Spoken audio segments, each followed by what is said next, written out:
So in the last video, I said that I quit my job in corporate America to work as a waiter driver. Well, a delivery driver. Today we talk about that. What's going on, everybody? Welcome to Business Atlas, and on this channel, I give you the tips, tricks, and everything in between on how to become a lifestyle investor.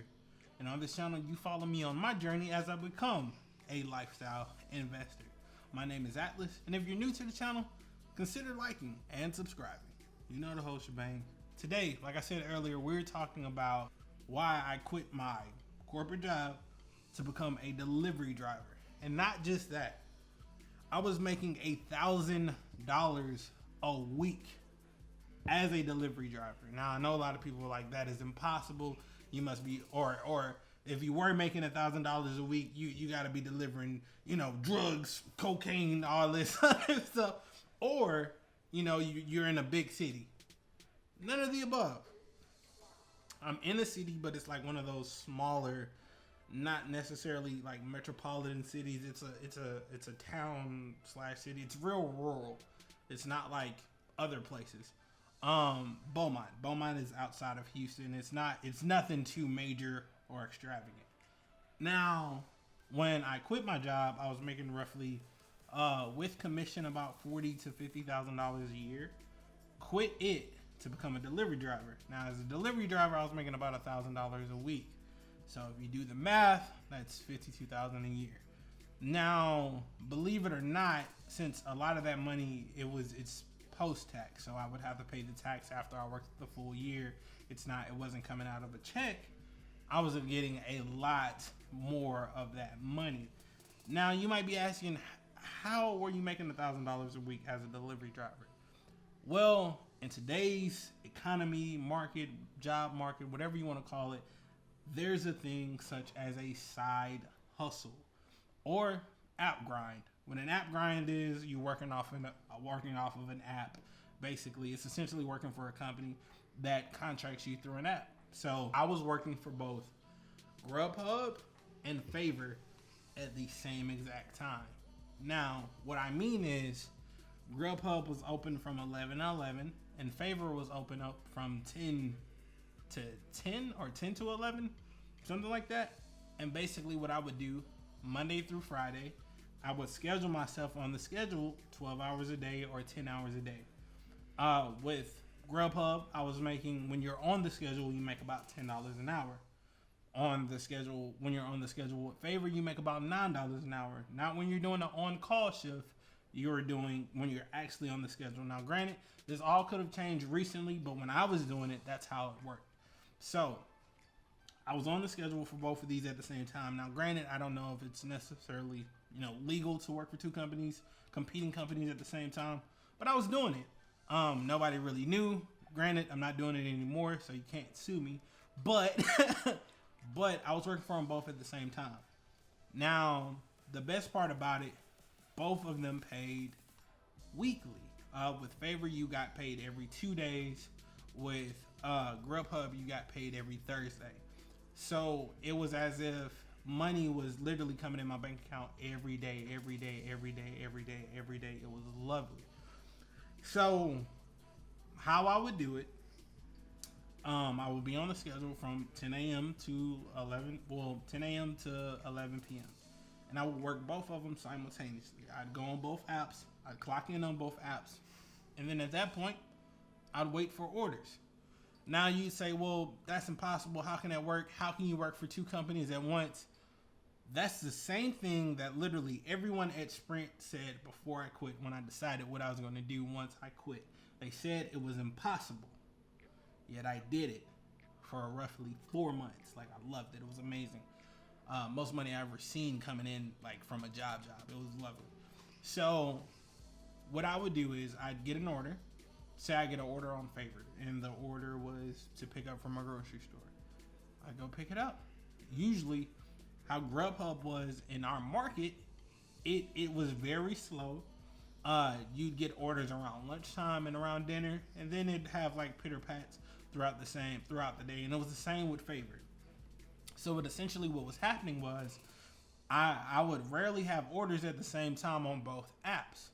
Now, when I did, which did happen, it was all about planning my route. So I used Google Maps to plan where I would go, what would be my route, how would I do everything, which order I had to pick up first, and time everything out.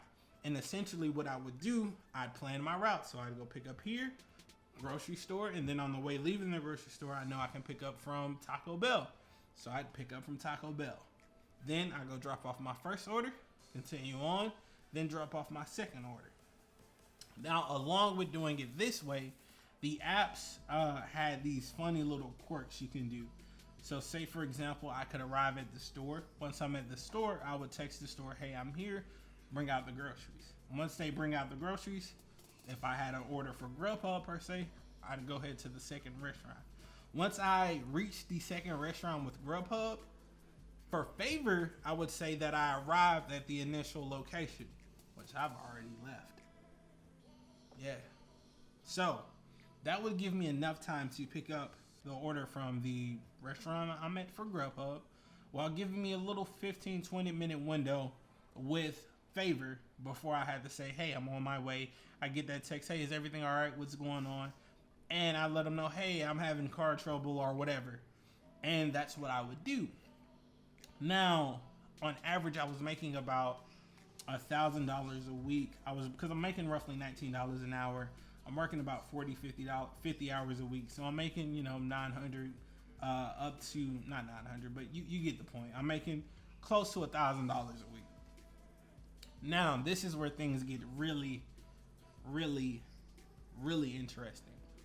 So the funny thing about these two, they have schedule requirements. You have to clock in on time.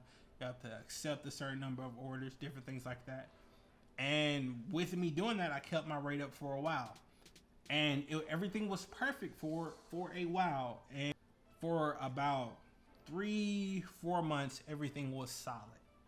I was making $1,000 a week. I had money. I was saving money. I couldn't complain. Everything was perfect. It was literally better than I could have ever imagined. Now, while doing this, both Favor and GrubHub started implementing new policies. Now, granted, do I still think you can make $1,000 a week doing the delivery apps? Honestly, I do. You'd be working like crazy, like what I was doing. Even though it was easy work, I was working like crazy. I was stressed out. And I wasn't stressed because of money, but because there were incidences where I have deliveries, I get stacked. Deliveries would stack upon each other. So unlike the times where I'm only getting one delivery at a time, there'd be times where I literally have 2 deliveries on each app, and I have to do these quick. I have to get them in a certain amount of time, and it was stressful. I remember one time, one lady didn't even get her groceries or her order for like a whole hour. And I was like, yeah, it's crazy. They're stacking orders on me. And usually customers understand that. But that was one of the drawbacks, getting multiple orders. Also another drawback, the stress, because you are stressed doing it. And then those implementations, those changes I was talking about earlier, they started implementing, you have to do a delivery within an hour. You have to do a certain number of deliveries. Different things like that started happening on each app, where I was only doing like a delivery, 2 deliveries an hour. My acceptance rate was up, but I wasn't doing enough deliveries an hour. For one, I wasn't getting that many. For 2, I'm working 2 separate apps. So when that happened, they were like, okay, cool. We're going to pull schedule access. So they pulled schedule access. Once they pulled schedule access, basically I was pretty much jobless on one app. And then I got a speeding ticket. Yeah, that's another drawback of this job. You're driving all day, so the likelihood of you getting a ticket drastically increases. So I ended up getting a speeding ticket. So different things occurred with that. Now, that didn't negatively impact the job, but different things did happen where, I had to, go to court to pay it, different things like that. And it was at a time where I was assigned the schedule. I couldn't take off that day, just different things like that. And I lost schedule access on another app. So essentially, I was jobless for about a month. Now, in this time, with both delivery apps, you have the option to run on demand. The problem with running on demand, A, you might not get any deliveries, and B, it might just be a waste of money.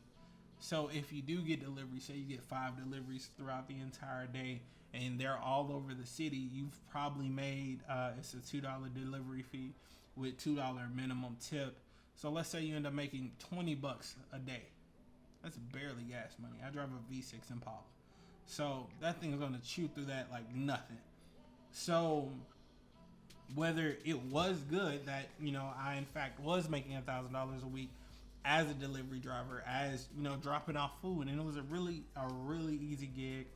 But with it being really easy because it wasn't much work, it was also in the same sense, and I know it sounds a little contradictory, stressful, because I'm driving everywhere. I gotta micromanage. I gotta plan. I gotta deal with people texting me, hey, what's going on?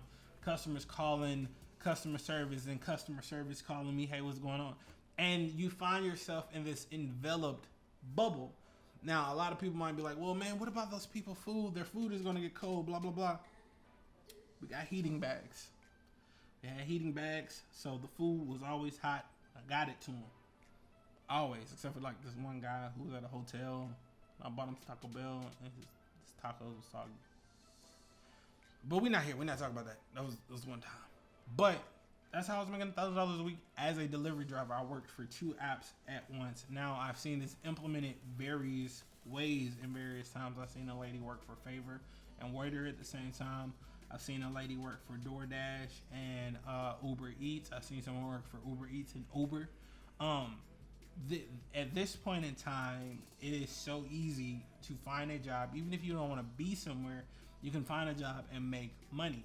Now, if you're in the bigger cities like Houston, Atlanta, Vegas, different stuff like that, you make a killing. Prime example, I know a guy who does DoorDash in Houston. He makes $1,000 a week just doing DoorDash. Now, granted, Houston is much larger, so he's driving all over the place. But while doing so, he's making $1,000 a week. I'm pretty sure he's a lot less stressed than I was when I was doing it, working for 2 apps at one point in time. But it was essentially working at 2 jobs. And I literally was doing it. I did it for about 4 months. And I loved it. I really did, because the money. And a lot of the kickback negative things that they say, hey, this is going to have a lot of wear and tear on your car. You drive your car every day. Every day your car gets wear and tear. The only difference is you're driving the car throughout the day. This is time you would have been doing it. It speeds up the process that was going to happen naturally. Now, when you're making $1,000 a week, like what I was, when something went wrong with my car, I just paid for it to get fixed right then and there. Now, when I lost schedule access, things went a lot more different. My AC went out, and as well as my power steering and my dashboard. Now that I'm not making $1,000 a week anymore, that was a lot more money out of pocket to fix each time that something happened. So the wear and tear, it is a real thing, but when you're making that money, that's something you're not really thinking about. That's something that's going over your head, because you're like, hey, in a month or so, I could buy a new car. And in all honesty, if we're going to be completely truthful, when everything was said and done, before I lost complete schedule access, I could have bought a brand new, not necessarily a brand new, I could have bought like a 2010 Challenger for like $7,000. Like, that's how much money that I amassed while doing it. That's the reality of it. You make decent money when you do it, and that's the reality. You can literally make $1,000 a week as a delivery driver. Now, like I said, it is different. The policies have changed now. It's not the same as it was when I did it. But do I still think it's doable? Yes. This is the era of the side hustle.